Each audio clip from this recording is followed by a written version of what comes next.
Welcome back to the channel and to another Chelsea first team match report from not the worst performance of the season, but the most problematic performance of Chelsea's season so far.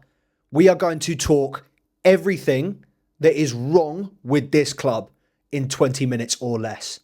We're going to try anyway.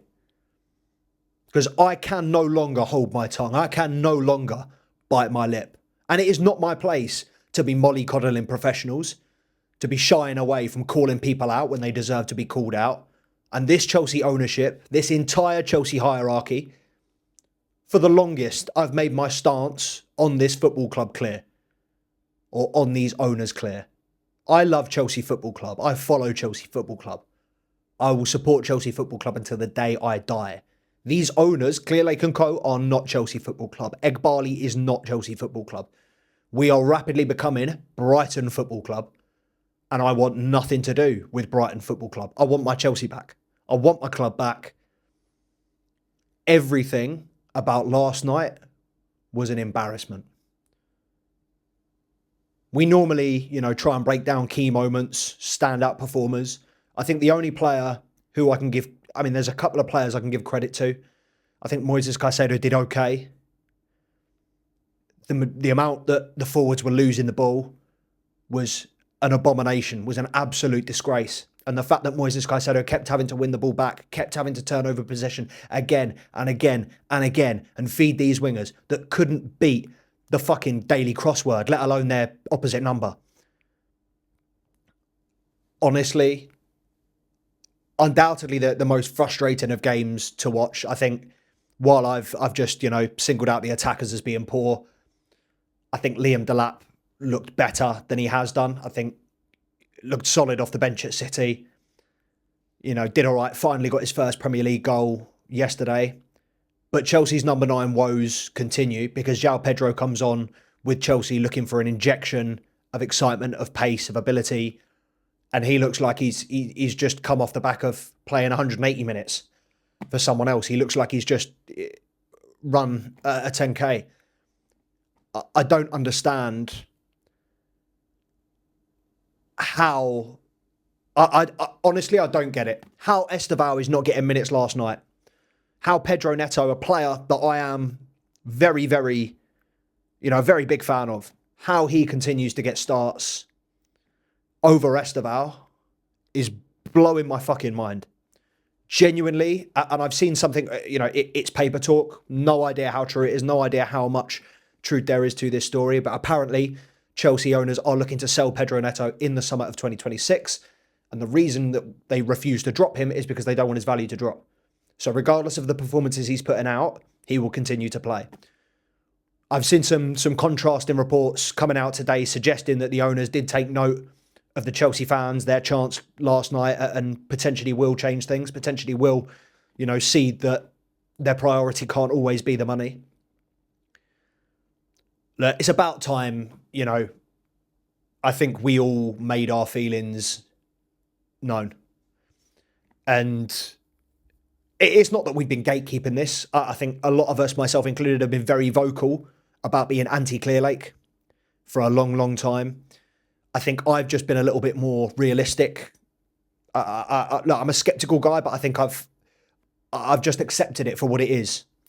For the corporate behemoth that it is, I understand that, unfortunately, as much as we can sit here and complain and whinge, in the modern day and age, the football fan's opinion doesn't matter that much when it is singular. And, Chelsea fan base is never, ever been united. There are so many people, so many factions of the fan base that just vehemently disagree with each other. And if there is one thing that we can unite over, it is our passion for the football club. It is our love for Chelsea Football Club. What the owners have been doing, I think there's been signs that it could work. But it definitely won't work with the amount of control that they want. And I think one thing that a lot of people realised last night, Enzo Maresca wasn't making a lot of the decisions. I said this in my last video. You know, when we were listening to some of the things that he was saying in press conferences, he was going back on himself from a day previously. It sounded like it wasn't quite his words that were coming out of his mouth. A lot of people lamented him for his team selection, for his substitutes, for his man management, taking certain players off. Cole Palmer, taking Cole Palmer off against Bournemouth, got one of the biggest boos that I've heard in Stamford Bridge in recent history. But then he's come off again in a very similar period yesterday. And Cole Palmer, I thought, was actually pretty awful yesterday. I texted my dad, is he drunk? I thought he was awful in the first half. He grew into the game. I think, obviously, the Liam Delap chance in the second half, Palmer had that nice little dummy. He was starting to get a little bit more involved and playing on the front foot. But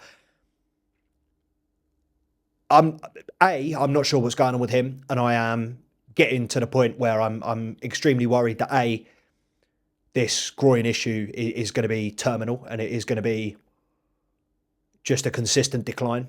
Because let's be honest, I know, he's had injury and fitness issues, whatever. He hasn't hit the same level that he has at Chelsea since Pochettino. And it is a worry. That's one side of the coin. The other side of the coin that worries me is I think he'll start looking for another club soon. I genuinely think, while we were all saying, prison sentences when these players signed their 8, 9, 10-year deals, I don't think these deals are going to be that hard to get out of. Because I genuinely think if somebody came in the summer, a Real Madrid or Man City, and offered Chelsea 120 million for Cole Palmer, I think we'd take it. I think if someone came in the summer, if Real Madrid came in the summer and offered us 130 million on Caicedo, 15 million profit, I think we'd take it. If someone came in the summer and offered us 110 mil for Enzo Fernandez, I think we'd take it. And that is not the hallmark of an elite club. That is not the mentality that you need to be a club at the top. You need to hold on to those players and build around them. But those players that we are trying to build around and that we are handing these contracts to, your Cucureas, your Reece James, your Palmers, your Estabals, your Caicedos, they are not going to hang around. They are not going to sit here for 2-3 years. If we go through the same thing again, we've just gone through 18 months of Enzo Maresca and now we're back to square one. So that's 18 months already out of those 8-year contracts. So we're already down to 6 years. These players aren't going to waste their entire lives, aren't going to waste that 6 years. If Chelsea don't start improving immediately, they are going to say to their agents, I want to move away. And it's not going to be hard for these, for the owners to sell these players because they have no emotional attachment to the club. It is all business, assets. We saw it with Noni Madueke. Could he have played a part in the season this year? Yes. Is Jamie Gittins an upgrade on him? Not really. But the finances made sense. To make a 22 million profit on Noni Madueke and then to get Jamie Gittins in for, cheaper and then potentially do the same thing, it makes sense. But in terms of building an elite football club, we've said from day dot, these owners know nothing about football. These owners know nothing about what it means and what it takes to own a football club. They understand business. They've been running it like a business. The chance last night, I'm incredibly glad that, the majority of Chelsea fans in the away end last night were extremely vocal. You could hear it, not just, all the clips on social media, but you could hear it on the TV. You could see you could see the unrest, the banners, the BlueCo out. I just think it's got to a point now that it has officially tipped. They always talking about a tipping point in climate change, the point of irreversible damage, the point where the climate change becomes so bad, there is nothing that we can possibly physically do to reverse it. And I feel like that tipping point has been reached with this Maresca sacking. I think everyone that was Maresca out is going to be very quiet in the next couple of weeks. I think as much as I'm keen to back Liam Rosenior, he's very, very buddy with the Brighton boys, and they've been the boys that are, mainly responsible for our decline. Winston Lee-Stewart, people like Sam Jewell. I think Chelsea could be in for a tumultuous couple of years. I think Unfortunately, at this point, I'm looking at this season as being worse than the Potter era. I'm looking at Chelsea as another mid-table team right now. I don't have confidence. I don't have faith. When I see the lineup, I know instantly that it's not going to be a good game. I know we make the joke, but I saw Tosin in the lineup yesterday and I knew that we would lose. It's simple. Why are you resting Reece James for Charlton? Why are you resting Wesley Fofana and playing Tosin Adarabioyo, a player that we cannot win a game with when he's in the starting lineup? Why are you playing these players? Honestly, I'm at lost ends with this football club. And I think there are only two things that can happen feasibly. If Chelsea want to get back to being a serious club, two things need to happen. Either the owners need to walk away now with their tails between their legs, accept that they made a horrible decision, accept that they got it wrong, tank it down to a bad investment, sell to somebody else. That's option one. I don't see it happening. I've said for a while, if anybody expects these Chelsea owners to leave this club and make a loss, you'd be very, very surprised. They will at least, I think, try and get some sort of profit out of it in terms of, selling a few big players before before leaving. I mean, at this point, we haven't even got a front of shirt sponsorship deal. 2 out of the 3 years we've been playing under Clearlake, we haven't had a front of shirt sponsorship deal. So I think they either need to leave the club now and let somebody who cares take it over, which I don't think is realistic, but is one of the two possibilities in which Chelsea improve. And number two, which is even less likely, is they change their model completely. Is they throw the model out the window. They literally rewrite the playbook. That's the only way that Chelsea will succeed under this ownership, is if Egbhali and these protests, obviously the first one, the chants last night, there will be more against Charlton, more banners, more signs, more chants. And then the game against Brentford, there's going to be a big protest. And I think every Chelsea fan that can should be involved. Whether it's you're going to the game, whether it's you're, tweeting your support, posting your support on social media, we need to be as vocal as possible at this point. Let these guys know that, you know what, we've had enough. It's been 3 years of will they, won't they? They piss or get off the pot. They are having a laugh now. It is getting stupid. I think the micromanagement, I've never seen anything like it. They have no understanding of what it means, what it takes to run a football club. And I'm not saying that we as fans do, but I wouldn't hire me to run Chelsea Football Club. I'd hire someone that has been in football their whole life. Look, I don't know. I would say let me know in the comments if I'm being too harsh. I don't think anybody could disagree with me. I don't think I've been harsh. I think if anything, I've pulled my punches. I've been continuing to hold my tongue. Because what Egbhali and co have done to my football club, to our football club, is a fucking disgrace. Honestly, and I've said that so many times, I'm just venting at this point. I don't think there's any more to say about the actual performance. I think, look, Cucurella made a ridiculous decision. And, I don't know why he would rather get the red card than let Harry Wilson have a shot there. I would rather go 1-0 down and stay at, 11 men rather than, go down to 10 and give them a free kick. Cucurella is just bound for the one game against Charlton, so he will be back against Arsenal in the Carabao Cup semi-final first leg. However, no Caicedo. I haven't got very high hopes for that game. That'll obviously be Liam Rosenior's second game in charge after he takes the helm against Charlton this weekend.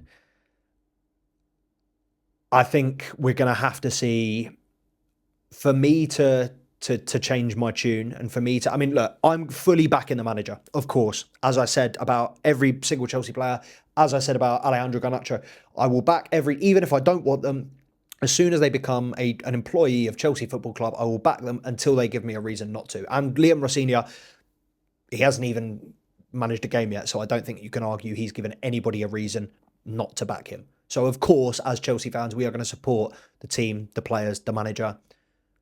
I think his selection against Charlton is going to be so telling.